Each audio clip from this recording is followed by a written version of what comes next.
ನಮಸ್ಕಾರ ಸ್ನೇಹಿತರೆ. ವಿಮಾನದ ದುರಂತದಲ್ಲಿ ಸಾವನ್ನಪ್ಪಿದ ಅಜಿತ್ ಪವಾರ್ ಅವರ ಅಂತ್ಯಕ್ರಿಯೆಗಳು ನೆನೆಯಷ್ಟೇ ನೆರವೇರಿದೆ.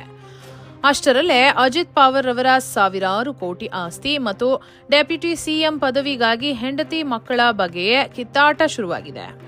ಅಜಿತ್ ಪವಾರ್ ಅವರು ಮಾಡಿಟ್ಟಿರುವಂತಹ ಸಾವಿರಾರು ಕೋಟಿ ಆಸ್ತಿ ಯಾರಿಗೆ ಸೇರಲಿದೆ?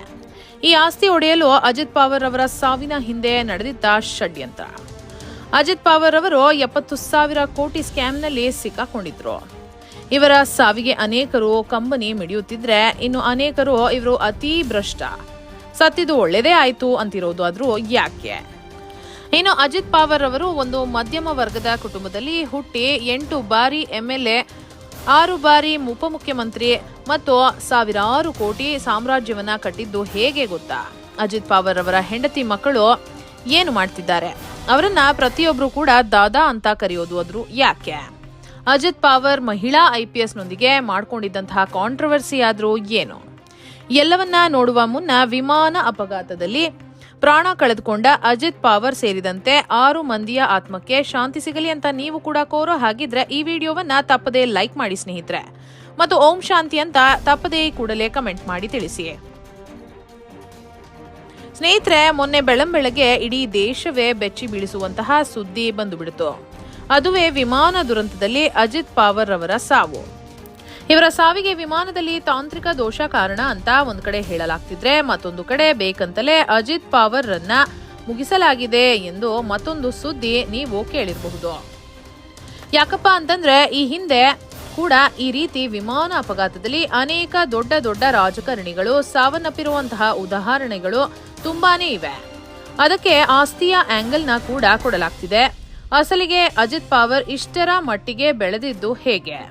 ಇವರು ನಿಜವಾಗಿಯೂ ಕೂಡ ನ್ಯಾಯಯುತವಾಗಿ ಇಷ್ಟೊಂದು ಹಣವನ್ನ ಸಂಪಾದನೆ ಮಾಡಿದ್ರಾ? ಅದಕ್ಕೂ ಮುನ್ನ ಅಜಿತ್ ಪವಾರ್ ಅವರು ಯಾರು? ಅವರ ಲೈಫ್ ಸ್ಟೋರಿಯನ್ನು ತಿಳಿದುಕೊಳ್ಳೋಣ ಬನ್ನಿ ಸ್ನೇಹಿತರೆ. ಅಜಿತ್ ಪವಾರ್ ಅವರು 1959ರಲ್ಲಿ ಮಹಾರಾಷ್ಟ್ರದಲ್ಲಿ ಜನಿಸಿರ್ತಾರೆ. ಇವರದ್ದು ಮಿಡಲ್ ಕ್ಲಾಸ್ ಕುಟುಂಬವಾಗಿರುತ್ತೆ. ಇನ್ನು ಸ್ಕೂಲ್ ಮುಗಿಸಿ ಕಾಲೇಜ್ಗೆ ಹೋಗುವಾಗ ಅವರ ತಂದೆ ತೀರ್ಕೋತಾರೆ. ಹಾಗಾಗಿ ಕಾಲೇಜನ್ನ ಅರ್ಧಕ್ಕೆ ಬಿಟ್ಟು ಬಿಡ್ತಾರೆ ಮತ್ತು ಫ್ಯಾಮಿಲಿ ಬಿಸ್ನೆಸ್ ಅನ್ನ ನೋಡ್ಕೊಳ್ತಾರೆ. ಇನ್ನು ಅಜಿತ್ ಪವಾರ್ಗೆ ಆಗ ಕೇವಲ 18 ವರ್ಷ ವಯಸ್ಸಾಗಿರುತ್ತೆ. ಇನ್ನು ಅಜಿತ್ ಪವಾರ್ಗೆ ಒಬ್ಬ ತಮ್ಮ ಹಾಗೂ ತಂಗಿ ಕೂಡ ಇದ್ದಾರೆ. ಅಷ್ಟೊತ್ತಿಗಾಗಲೇ ಅಜಿತ್ ಪವಾರ್ ಅವರ ಚಿಕ್ಕಪ್ಪ ಶರದ್ ಪವಾರ್ ಕಾಂಗ್ರೆಸ್ನಲ್ಲಿ ದೊಡ್ಡ ಮಟ್ಟಿಗೆ ಬೆಳೆದಿರ್ತಾರೆ. ಶರದ್ ಪವಾರ್ ಅವರು ಇಂದಿರಾ ಗಾಂಧಿ ಕಾಲದಲ್ಲಿ ದೊಡ್ಡ ಮಟ್ಟಿಗೆ ಹೆಸರು ಮಾಡಿರ್ತಾರೆ. ಅದಕ್ಕಾಗಿ ಅಜಿತ್ ಪವಾರ್ ಅವರು ಕೂಡ ರಾಜಕೀಯಕ್ಕೆ ಬರೋಕೆ ಪ್ಲಾನ್ ಅನ್ನ ಮಾಡ್ತಾರೆ. ಮೊದಲಿಗೆ ಕೋಆಪರೇಟಿವ್ ಸಕ್ಕರೆ ಕಾರ್ಖಾನೆಗಳ ಬೋರ್ಡ್ನ MD ಕೂಡ ಆಗ್ತಾರೆ ಮತ್ತು ಪುಣೆ ಸೆಂಟ್ರಲ್ ಕೋಆಪರೇಟಿವ್ ಬ್ಯಾಂಕ್ನ ಚೇರ್ಮನ್ ಕೂಡ ಆಗಿರ್ತಾರೆ. ಇನ್ನು ಅಜಿತ್ ಪವಾರ್ಗೆ 26 ವರ್ಷ ವಯಸ್ಸಾಗಿರುತ್ತೆ. ಚಿಕ್ಕಪ್ಪ ಕೂಡ ಮಿನಿಸ್ಟರ್ ಆಗಿದ್ದ ಕಾರಣ ಹಾಗೂ ಪಾಲಿಟಿಕ್ಸ್ ನಲ್ಲಿ ಒಳ್ಳೆಯ ಕಾಂಟ್ಯಾಕ್ಟ್ಸ್ ಇರೋದಕ್ಕೆ ಕಾಂಗ್ರೆಸ್ನ ಅಂದಿನ ಮಿನಿಸ್ಟರ್ ಆದ ಬಾಜಿರಾವ್ ಪಾಟೀಲ್ ರವರ ಮಗಳಾದ ಸುನೇತ್ರಾ ಪವಾರ್ ರನ್ನ ಮದುವೆ ಆಗ್ತಾರೆ. ಚಿಕ್ಕಪ್ಪನೂ ಮಿನಿಸ್ಟರ್, ಮಾವಾನೂ ಮಿನಿಸ್ಟರು. ಇದೇ ಒಳ್ಳೆ ಟೈಮ್ ಅನ್ಕೊಂಡು ಪಾಲಿಟಿಕ್ಸ್ಗೆ ಧುಮುಕ್ತಾರೆ. 1991ರಲ್ಲಿ ಬಾರಾಮತಿಯಿಂದ MP ಚುನಾವಣೆಗೆ ನಿಂತು ಅದಾದ ಮೇಲೆ 1995ರಲ್ಲಿ MLA ಆಗ್ತಾರೆ. 1995ರಿಂದ 2025ರವರೆಗೆ ಒಟ್ಟು 7 ಬಾರಿ MLA ಆಗಿದ್ದಾರೆ ಮತ್ತು 6 ಬಾರಿ ಮಿನಿಸ್ಟರ್ ಹಾಗೂ ಡೆಪ್ಯೂಟಿ ಸಿಎಂ ಕೂಡ ಆಗಿದ್ದಾರೆ. ಇನ್ನು ಅಜಿತ್ ಪವಾರ್ ಮಹಾರಾಷ್ಟ್ರದಲ್ಲಿ ಎಷ್ಟರ ಮಟ್ಟಿಗೆ ಫೇಮಸ್ ಅಂತಂದ್ರೆ ಅವರನ್ನ ದಾದಾ ಅಂತ ಕೂಡ ಕರೀತಿದ್ರು, ಇಲ್ಲಾಂದ್ರೆ ಡೆಪ್ಯೂಟಿ ಸಿಎಂ ಅಂತಾನೆ ಹೆಸರುವಾಸಿ. ಇನ್ನು ಮಿನಿಸ್ಟರ್ ಆದ್ಮೇಲಂತೂ ಅನೇಕ ಒಳ್ಳೊಳ್ಳೆ ಕೆಲಸಗಳನ್ನ ಕೂಡ ಮಾಡಿದ್ದಾರೆ ಇವರು. ಬಾರಾಮತಿಯಂತಹ ತುಂಬಾ ಹಿಂದುಳಿದ ಜಾಗವನ್ನ ದೊಡ್ಡ ನಗರವನ್ನಾಗಿ ಬೆಳೆಸಿದ್ದಾರೆ. ಇನ್ನು ಕುಟುಂಬದ ವಿಚಾರಕ್ಕೆ ಬರೋದಾದ್ರೆ ಅವರ ಪತ್ನಿ ಹೆಸರು ಸುನೇತ್ರಾ ಪವಾರ್. ಈಗ ಪತ್ನಿ ಕೂಡ ರಾಜ್ಯಸಭಾ MP ಆಗಿದ್ದಾರೆ. ಇನ್ನು ಇವರಿಗೆ 2 ಗಂಡು ಮಕ್ಕಳಿದ್ದಾರೆ. ಹಿರಿಯ ಮಗ ಪಾರ್ಥ್ ಪವಾರ್, ಕಿರಿಯ ಮಗನ ಹೆಸರು ಬಂದು ಜೈ ಪವಾರ್ ಅಂತ. ಇತ್ತೀಚೆಗಷ್ಟೇ ಕಿರಿ ಮಗನು ಋತುಜಾ ಪಾಟೀಲ್ ಎಂಬುವವರನ್ನ ಮದುವೆಯಾಗಿದ್ರು. ಇನ್ನು ಅಜಿತ್ ಪವಾರ್ ಅವರ ಆಸ್ತಿಯ ವಿಚಾರಕ್ಕೆ ಬರೋದಾದ್ರೆ ಅವರು ಘೋಷಣೆ ಮಾಡಿಕೊಂಡಿರುವ ಆಸ್ತಿ ಕಳೆದ ಚುನಾವಣೆಯಲ್ಲಿ ಬರೋಬ್ಬರಿ 125 ಕೋಟಿ ರೂಪಾಯಿ. ಇನ್ನು ಇವರ ಬಳಿ 3 kgಯಷ್ಟು ಚಿನ್ನ, 41 kgಯಷ್ಟು ಬೆಳ್ಳಿ ಇದೆ ಎಂದು ಇವರೇ ಹೇಳ್ಕೊಂಡಿದ್ರು. ಇನ್ನು ಇವರ ಹೆಸರಿನಲ್ಲಿ 4 ಮನೆಗಳಿವೆ. ಇನ್ನು ಪುಣೆ ಸೇರಿದಂತೆ ಬಾರಾಮತಿಯಲ್ಲಿ 10 ಎಕರೆ ಜಮೀನಿದೆ.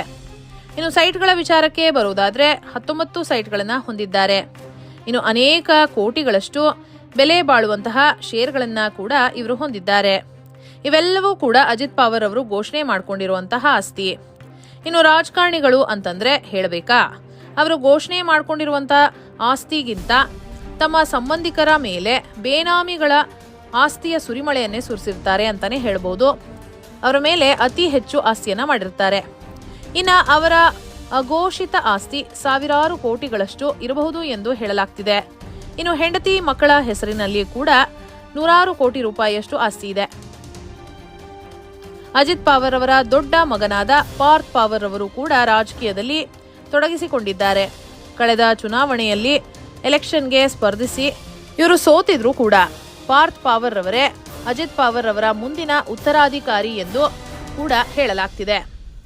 ಇನ್ನು ಈಗ ನಡೀತಿರುವಂತಹ ಕಿತ್ತಾಟ ಏನಪ್ಪಾ ಅಂತಂದ್ರೆ ಮುಂದಿನ ಉಪಮುಖ್ಯಮಂತ್ರಿ ಯಾರಾಗಬೇಕೆಂದು. ಒಂದು ಗುಂಪು ಅಜಿತ್ ಪವಾರ್ ಅವರ ಪತ್ನಿಯಾದ ಸುನೇತ್ರಾ ಪವಾರ್ ಅವರು ಉಪಮುಖ್ಯಮಂತ್ರಿ ಆಗಬೇಕೆಂದು ಪಟ್ಟು ಹಿಡಿತಿದ್ದಾರೆ. ಯಾಕಪ್ಪ ಅಂತಂದ್ರೆ ಸುನೇತ್ರಾ ಪವಾರ್ ಅವರು ಈಗ ರಾಜ್ಯಸಭಾ ಸದಸ್ಯರಾಗಿದ್ದಾರೆ ಹಾಗೂ ಮಾಜಿ ಮಿನಿಸ್ಟರ್ ಮಗಳು ಕೂಡ. ಅಷ್ಟೇ ಅಲ್ಲದೆ ರಾಜಕೀಯದ ಅನುಭವ ತುಂಬಾನೇ ಇದೆ. ಆದ್ರೆ ಅಜಿತ್ ಪವಾರ್ರ ಚಿಕ್ಕಪ್ಪನಾದ ಶರದ್ ಪವಾರ್ಗೆ ಇದು ಇಷ್ಟ ಇಲ್ಲ. ಶರದ್ ಪವಾರ್ಗೆ ಅಜಿತ್ ಪವಾರ್ ಮಗನಾದ ಪಾರ್ಥ್ ಪವಾರ್ರನ್ನ ಉಪಮುಖ್ಯಮಂತ್ರಿ ಮಾಡಬೇಕೆಂಬ ಮಹದಾಸೆ ಮತ್ತು ಚಿಂತೆ ಇದೆ. ಇಲ್ಲವಾದಲ್ಲಿ ತಮ್ಮ ಮಗಳಾದ ಸುಪ್ರಿಯಾ ಸೂಲೆರನ್ನ ಉಪಮುಖ್ಯಮಂತ್ರಿ ಮಾಡಬೇಕೆಂದು ಬೇಡಿಕೆಯನ್ನ ಇಟ್ಟಿದ್ದಾರೆ. ಯಾಕಂತಂದ್ರೆ ಸುನೇತ್ರಾ ಪವಾರ್ ಅವರಿಗೆ ವಯಸ್ಸಾಗಿದೆ ಹಾಗೂ ಅವರು ಹೊರಗಿನವರು. ಕೆಲಸಗಳನ್ನ ಮಾಡಿಸಿಕೊಳ್ಳಬೇಕಾದ್ರೆ ಸೊಸೆಯ ಬಳಿ ಕೈಚಾಚಬೇಕೆಂದು ಶರದ್ ಪವಾರ್ ಈ ರೀತಿ ಮಾಡ್ತಿರಬಹುದು ಎಂಬುದು ಹಲವರ ಅಭಿಪ್ರಾಯವಾಗಿದೆ. ಮತ್ತೊಂದು ಕಡೆ ಪಾರ್ಥ್ ಪವಾರ್ಗೆ ಇನ್ನು 35 ವರ್ಷ ವಯಸ್ಸು. ಒಂದು ಬಾರಿ ಕೂಡ MLA ಕೂಡ ಆಗಿಲ್ಲ. ಅಷ್ಟರಲ್ಲೇ DCM ಮಾಡುವುದು ಎಷ್ಟರ ಮಟ್ಟಿಗೆ ಸರಿ ಎಂದು ಪಾರ್ಟಿಯಲ್ಲಿ ಹಲವು MLAಗಳ ವಾದವಾಗಿದೆ. ಒಟ್ನಲ್ಲಿ ಅಧಿಕಾರಕ್ಕಾಗಿ ಕುಟುಂಬದ ಒಳಗೆ ಕಿತ್ತಾಟ ಮತ್ತು ಜಗಳ ಶುರುವಾಗಿದೆ.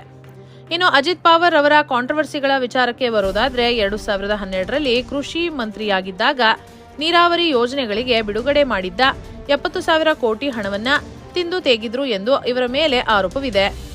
ಇನ್ನು ಅನೇಕ ಸರ್ಕಾರಿ ಜಾಗಗಳನ್ನ ಜಮೀನುಗಳನ್ನ ಇವರು ಲಪಟಾಯಿಸಿದ್ದಾರೆ ಎಂದು ಕೂಡ ಅನೇಕ RTI ಆಕ್ಟಿವಿಸ್ಟ್ಗಳು ಸಾಕ್ಷಿ ಬಿಡುಗಡೆ ಮಾಡಿದ್ರು. ಇನ್ನು ಇವರ ಬಹುದೊಡ್ಡ ಕಾಂಟ್ರವರ್ಸಿ ಏನಪ್ಪಾ ಅಂತಂದ್ರೆ IPS ಆಫೀಸರ್ಗೆ ಧಮಕಿ ಹಾಕೋದು. 2025ರಲ್ಲಿ ಅಜಿತ್ ಪವಾರ್ನ ಚೇಲಾಗಳು ಅಕ್ರಮವಾಗಿ ಮರಳು ಮಾಫಿಯಾ ಮಾಡ್ತಿರ್ತಾರೆ. ಅದನ್ನ IPS ಆಫೀಸರ್ ಆದ ಅಂಜನಾ ಕೃಷ್ಣರವರು ಹಿಡಿದಿರ್ತಾರೆ. ಆಗ ಫೋನ್ ಮಾಡಿ ಅಜಿತ್ ಪವಾರ್ ಅವರು ನಿನಗೆಷ್ಟು ಧೈರ್ಯ, ನಿನ್ನನ್ನ ಸಸ್ಪೆಂಡ್ ಮಾಡ್ಬಿಡ್ತೀನಿ ಅಂತ ಮಹಿಳಾ IPS ಅಧಿಕಾರಿಗೆ ಧಮಕಿಯನ್ನ ಕೂಡ ಹಾಕಿರ್ತಾರೆ. ಇಷ್ಟೊಂದು ಕಾಂಟ್ರವರ್ಸಿಗಳ ಮಧ್ಯೆ ಕೂಡ ಅಜಿತ್ ಪವಾರ್ ಯಾವುದಕ್ಕೂ ತಲೆ ಕೆಡಿಸಿಕೊಂಡಿರಲಿಲ್ಲ. ಎಲ್ಲಾ ಪಕ್ಷಗಳಲ್ಲೂ ಕೂಡ ತುಂಬಾ ಒಳ್ಳೆ ಸಂಬಂಧಗಳನ್ನ ಹೊಂದಿರ್ತಾರೆ ಮತ್ತು ಜಾತಿ ಧರ್ಮ ಅಂತ ಭೇದ ಭಾವವಿಲ್ಲದೆ ಅವರ ಕ್ಷೇತ್ರದ ಎಲ್ಲರನ್ನೂ ಸಮಾನವಾಗಿ ನೋಡುತ್ತಿದ್ರು ಅಂತ ಕೂಡ ಹೇಳಲಾಗ್ತಿದೆ. ಏನೇ ಆಗ್ಲಿ ಅಜಿತ್ ಪವಾರ್ ಇಂದು ನಮ್ಮ ಮಧ್ಯೆ ಇಲ್ಲ ಹಾಗೂ ಸಮಾಜಕ್ಕೆ ಅವರ ಕೊಡುಗೆ ಅಪಾರ. ಇನ್ನು ಮಹಾರಾಷ್ಟ್ರದ ಮುಂದಿನ ಉಪಮುಖ್ಯಮಂತ್ರಿಯಾಗಿ ಅವರ ಪತ್ನಿ ಆಯ್ಕೆ ಆಗಬೇಕಾ ಅಥವಾ ಮಗ ಆಯ್ಕೆ ಆಗಬೇಕಾ ಅಂತ ನಿಮ್ಮ ಅನಿಸಿಕೆ ಅಭಿಪ್ರಾಯಗಳನ್ನು ದಯವಿಟ್ಟು ಕಮೆಂಟ್ ಬಾಕ್ಸ್ ನಲ್ಲಿ ತಿಳಿಸಿ. ಹಾಗೆ ಈ ವಿಡಿಯೋವನ್ನ ತಪ್ಪದೇ ಎಲ್ಲರಿಗೂ ಶೇರ್ ಮಾಡಿ. ಧನ್ಯವಾದಗಳು.